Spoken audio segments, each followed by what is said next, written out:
Welcome back sa aking YouTube channel. Para sa mga first time lang po na manood, please click mo na yung Jeremy's TV, Manila. Anyway guys, wala nang pong bayad to, libre lang. Tulong mo na lang din sa kapwa mo. Alright, thank you very much po. So nandito na tayo sa probinsya guys. Yan, kaka-vlog lang natin ang religious vlog natin.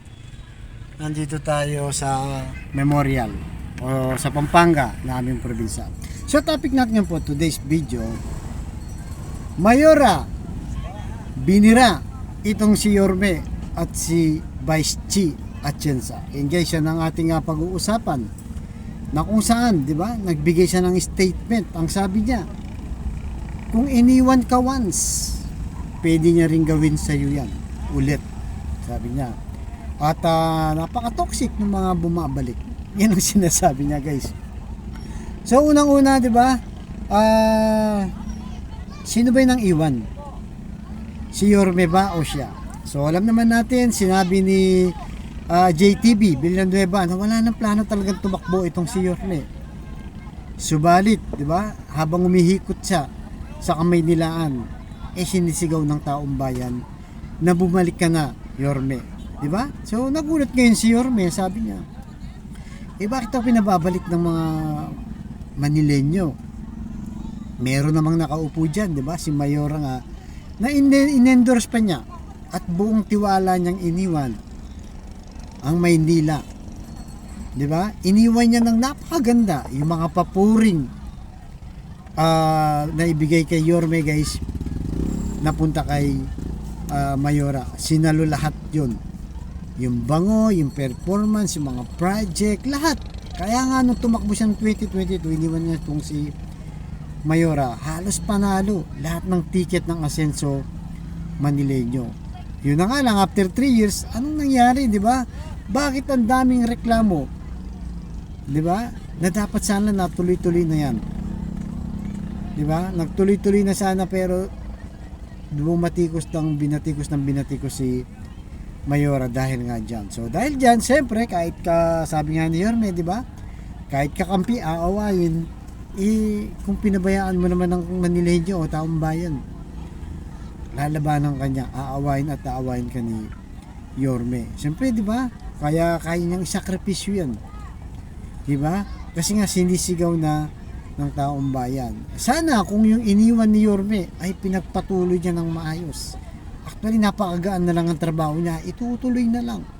Nakalatag na lahat, di ba? Sa projects, sa kalinisan, sa peace and order, sa mga ayuda, sa mga allowances. Wala tayong nakita guys, wala tayong nakitang nag-improve sa Maynila. Bukod doon, di ba, pinabayaan din, naging dugyot guys, di ba? Na-vlog natin yung Top Avenue. Ang dami, hindi na pinuntirahan, dugyot na, di ba? Kapitolyo pa naman tayo ng Pilipinas at ang Maynila ang sumasalamin sa ating bansa. Di ba? Kinikilala, pag sinabi mong Philippines, Manila. Minsan nga, hindi kilala ang Philippines, Manila pa yung kilala, di ba guys? So, marapat lang na bumalik si Yorme dahil pinabayaan nga. Sayang guys. Sayang yung pinagkatiwalaan ni Yorme na iniwan ng maayos. Nababango sa tao. Pinupuri, di ba? Na itutuloy na lang. Wala nang halos gagawin guys. Itutuloy lang. Pero mukhang nagkampante. Dahil siguro baka iniisip niya na wala siyang makakalaban. Kaya nga, yun na nga, nagulat sa nung nalaman niyang tatakbo si Yorme at sa kanya mismo nagpaalam, di ba? Itong si Yorme, touch ngayon tinitira, sinasabi niya na kung iniwan kang Binsan, pwede ka rin iwanan ulit, di ba? At yung magiging makasama niya, pwede rin niyang iwanan. Itong si Chi Atienza, di ba? Kasi nga daw ginawa sa kanya, di ba? Ginawa daw sa kanya. Pero mangyayari bang lahat ng yan kung ginawa naman niya ang kanyang trabaho, di ba? Di sana kung walang reklamo, dinagdagan pa niya yung mga malalaking projects ni Yorme, lalong luminis, di ba? Lalong nagkaroon ng peace and order, di ba? Di sana lalo pa sanang nainganyo si Yorme, lalo pang i-endorse itong si Mayora ngayong 2025. Kaso talagang wala guys. Wala, kahit tayo, di ba? Hindi natin nakita nag-improve ang Maynila. Biglang nanahimik pag alis ni Yorme. Sayang yung naipundar ni Yorme. Nakasama pa naman sana siya. Di ba? At talagang kasama talaga siya sa lahat ng plano ginawa ni Yorme, kilos. Ewan ko ba guys, bakit hindi sila nag-perform? Diba? Bakit nangyari yung ganyang napabayaan? Kaya wala na guys, yung pagkilos niya parang late na rin. Kumbaga wala na. Nalaman na ng taong bayan. Kahit tayo guys, di ba? Nalaman din natin na ang daming problema, lalo na sa health. Na kung saan ay doktor pa naman sila mag-asawa ay napabayaan.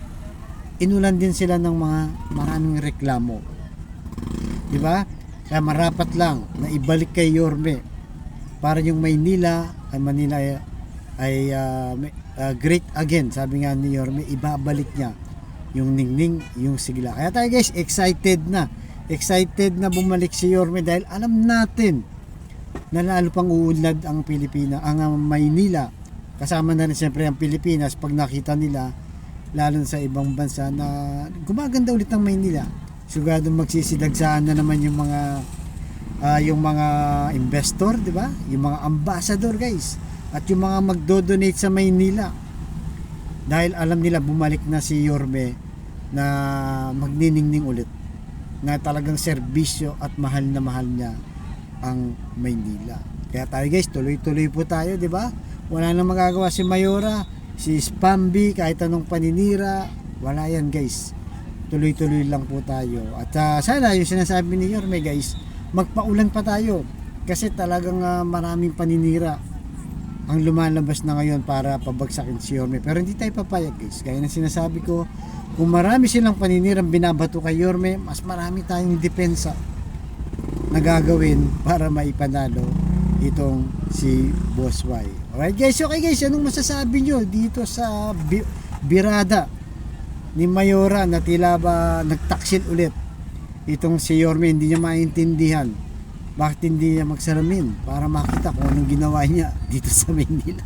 sa Maynila guys, di ba?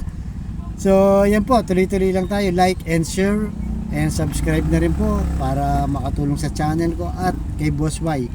The more na maraming nanonood, mag-comment po kayo, magagandang comment para kay Yorme, mas marami ang boboto sa kanya. Alright guys, hanggang dito lang po, abangan nyo susunod kong vlog. Thank you very much po.